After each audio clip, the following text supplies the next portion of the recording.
Teams, a couple of Hall of Famers there. Still a bit of play left in this one. They're 30 big blinds deep, which is a decent amount heads up. Phil Ivey, and that looked like pocket kings. H3 raises to 350. Pocket kings. You're as good as Phil Ivey. You get heads up for a 250k buy-in event, and you just dealt kings. It's a nice life. Ike Haxton makes the call.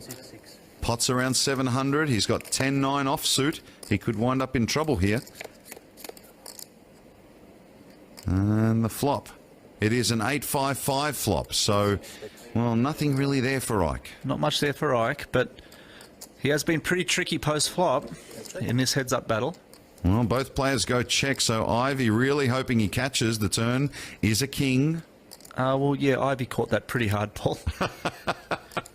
Well, we didn't think he was really going to lose this hand, but that turn really made sure of it. Now the question is, I mean, it's all good to have big hands, and you would know so much about this, Grant, is how do you extract from the other player? And look at this. Ike is reaching for chips. This is exactly what Phil wants. What's going through Phil's mind right now? Yeah, well, I like the check back on the flop. Check back on the flop just opens the door for Ike. Phil hasn't shown the aggression, or didn't continue with the aggression on the flop. And Ike thinks he's done with the hand and decides to take a stab. And obviously, it's a tough one because you want to build a pot, but also you don't want to lose your opponent. Now, we're just confirming that that was in fact a call from Phil Ivey. And it was a call, so we go to the river.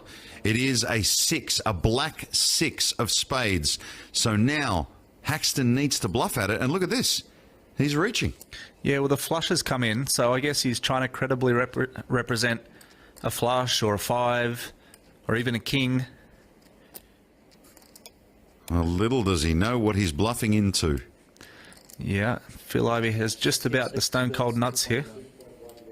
Wow, and that looked like a bet of exactly pot. 2.1 million. He actually did that on the turn too. He actually led for a pot-sized bet on the turn, and he's leading for a pot-sized bet on the river. Ivey must be thinking Christmas is here.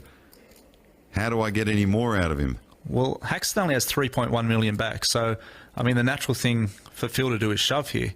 Isaac's showing so much strength. Obviously, he doesn't have the hand. And he announces all in. 3 moves all in. Isaac doesn't have the hand, and obviously he's going to fold, but...